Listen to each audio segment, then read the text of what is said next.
Easter Sunday is a mountaintop. The sun rises, the tomb is empty, the songs are loud, hope fills the room, joy feels near, and everything seems possible. And then comes Monday. The eggs are gone now, the church service is over, the lilies begin to wilt, and we go back to work. Back to dishes, emails, errands, and homework. Back to the ordinary routines that don't always feel as hopeful as yesterday's sermon. Sometimes the mountaintop fades overnight and we find ourselves back on a long, quiet, frustrated road. But maybe that's exactly the kind of road where Jesus intends to meet us after the resurrection. Luke chapter 24 tells a story that could just as easily be titled The First Easter Monday. It starts this way. Now that same day, meaning the Monday after Easter, two of the disciples, were going to a village called Emmaus, about 7 miles from Jerusalem. They were talking with each other about everything that had happened. As they talked and discussed these things with each other, Jesus himself came up and walked along with them, but they were kept from recognizing him.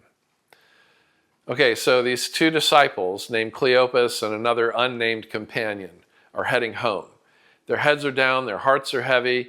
They'd placed their hope in Jesus, that he would redeem Israel, that he would change everything. And then came Good Friday, then came Saturday, Silent Saturday, then came Easter Sunday. Now what? Whispers of an empty tomb. But they don't know what to do with it. So they walk, not with confidence or clarity about what's next, but with the quiet steps of two people trying to process everything, trying to figure it all out, trying to understand, what do I believe, what don't I believe? Then Jesus joins them on the road, but they don't realize it's him. And he asks them, what are you discussing together as you walk along? And it says they stood still and their faces were downcast.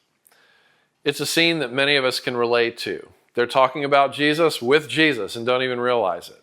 They're trying to make sense of everything that's just happened, and Jesus is with them, but they don't see it yet.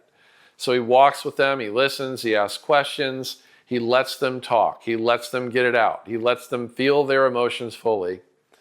And eventually he opens the scriptures to them, and it says that he opened them, and beginning with Moses and the prophets, he explained all that the scriptures had to say concerning himself. He helps them begin to connect the dots and to see that the suffering and the confusion they're experiencing were always part of the bigger story. But even then, their eyes remain closed to who is standing beside them. Even after Jesus points himself out in the scriptures, they still don't recognize it's him. Their vision does not clear until they sit down with him for a meal. It goes on to say, when Jesus was at the table with them, he took bread, gave thanks, broke it, and began to give it to them. Then their eyes were open, and they recognized him, and he disappeared from their sight. Interesting that they recognized him while serving them a meal that was not unlike the Last Supper, the bread and the cup. It didn't happen in the temple. It didn't happen at the tomb. It happened at the table. Over a simple meal in an ordinary home, Jesus makes himself known again. That's what Easter Monday is about.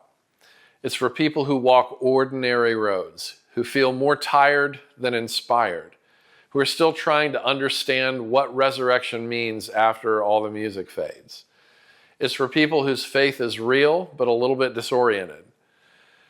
The author Wendell Berry understands this. He's a farmer and a poet who spent most of his life working the same land his family has for many years in rural Kentucky.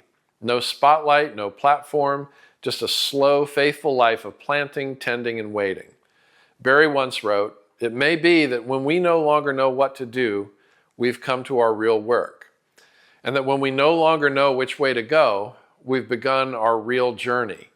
There's no emotional high in these words, but there is a deep and settled trust that wherever it is that we're headed, God is going before us, and so it's going to be okay. The kind of trust that stays with you when clarity is gone.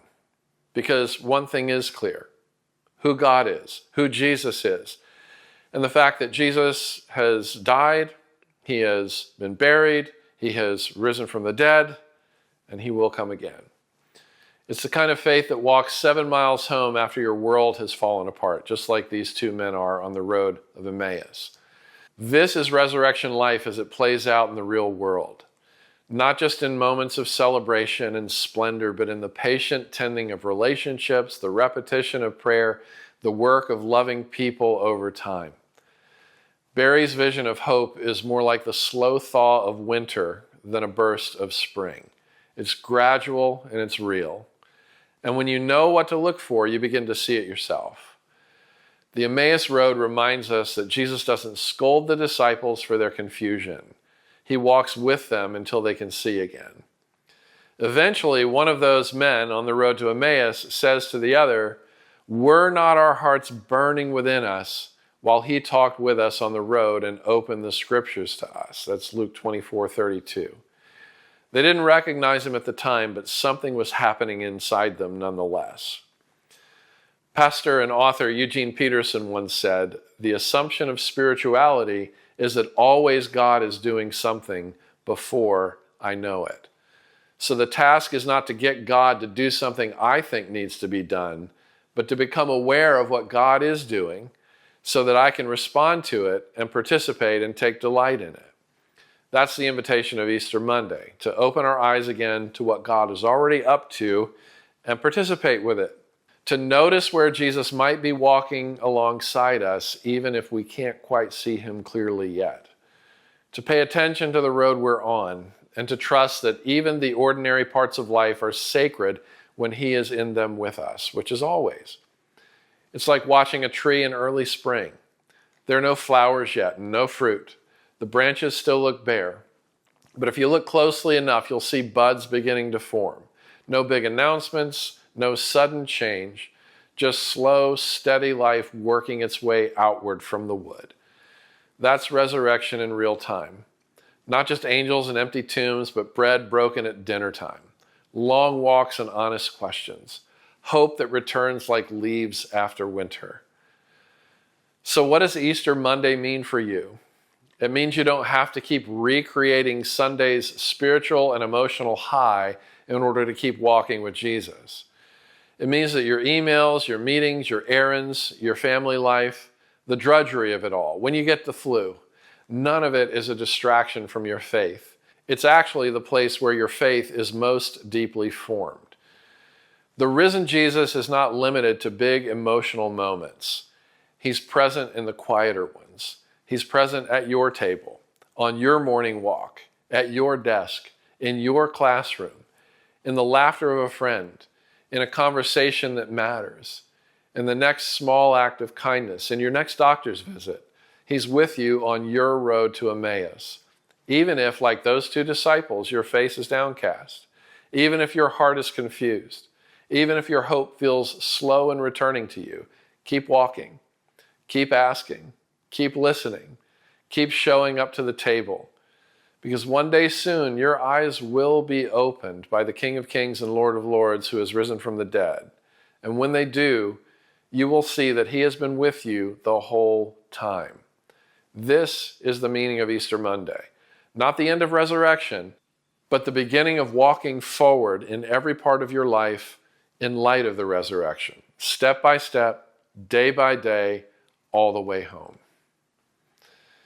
If any of this was helpful for you, I invite you to subscribe to this channel so you won't miss future teachings.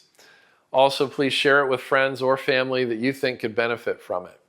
Thanks for joining me here, and I look forward to seeing you next time.